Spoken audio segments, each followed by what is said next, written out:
அன்பு தேவ பிள்ளைகளே, இந்த நாளுக்குண்டான வேத வார்த்தை ஏசாயாவின் புஸ்தகம் 60ஆம் அதிகாரம் 2வது வசனம்.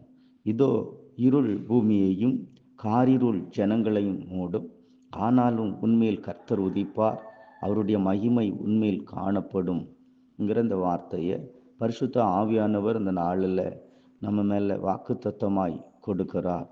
இந்த உலகத்தில் பூமியை இருள் மூடும், காரிருள் ஜனங்களை மூடும், ஆனாலும் கர்த்தர் உன்மேல் உதிப்பார்.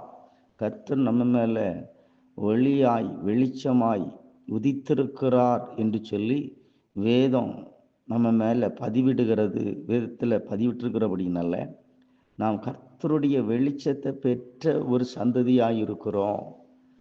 அவருடைய மகிமை உன்மேல் காணப்படும், உங்கள் மேலே கர்த்தருடைய மகிமை காணப்படும் என்று சொல்லப்பட்டிருக்கிறது. கர்த்தர் உன்மேல் உதிப்பார் என்று சொல்லப்பட்டிருக்கிறபடினால இந்த நாளில் இந்த உலகத்தில் பூமி மேலே இருளை பார்த்து, ஜனங்கள் மேலே காரிருளை பார்த்து இருளாய் தோன்றுகிற வியாதி, நெருக்கம், கடன், பொல்லாத பாவ பழக்கங்கள் எல்லாம் ஜனங்கள் மேலே மூடி இருக்கிறது. ஆனாலும் கர்த்தர் உண்மையிலே உதிப்பார். அந்த இருளான வாழ்வை உன்னிடத்திலிருந்து மாற்றுகிற கர்த்தருடைய வல்லமை உண்மையில் இருக்கிறது. இருளை மாற்றுகிற வெளிச்சம் உண்மையிலே இருக்கிறது என்று சொல்லி பரிசுத்த ஆவியான வேதத்தில் பதிவிட்டிருக்கிறபடினால இதை வாக்குத்தத்தமாய் எடுத்துக்கொண்டு இந்த வார்த்தையை நாம் விசுவாசிப்போமானால், தேவனுடைய வார்த்தை, இந்த வார்த்தையை கர்த்தர் என்மேல் உதிப்பாருங்கிற கர்த்தருடைய மகிமை என்மேல் இருக்கிறது என்பதை நாம் விசுவாசிப்போமானால், நிச்சயமாய் நம்ம மேலே இருக்கிற இருள் நம்மளை பற்றி கொள்ள முடியாது. நான் கர்த்தருடைய பிள்ளையாய் இருக்கிறேன், அவருடைய ஜனமாய் இருக்கிறேன், கர்த்தர் என்மேல் உதித்திருக்கிறார், கர்த்தருடைய மகிமை என்மேல் இருக்கிறபடினால இந்த உலகத்தில் உள்ள எந்த ஒரு இருளான காரியங்களும் என்னை பற்றி பிடிக்க முடியாது.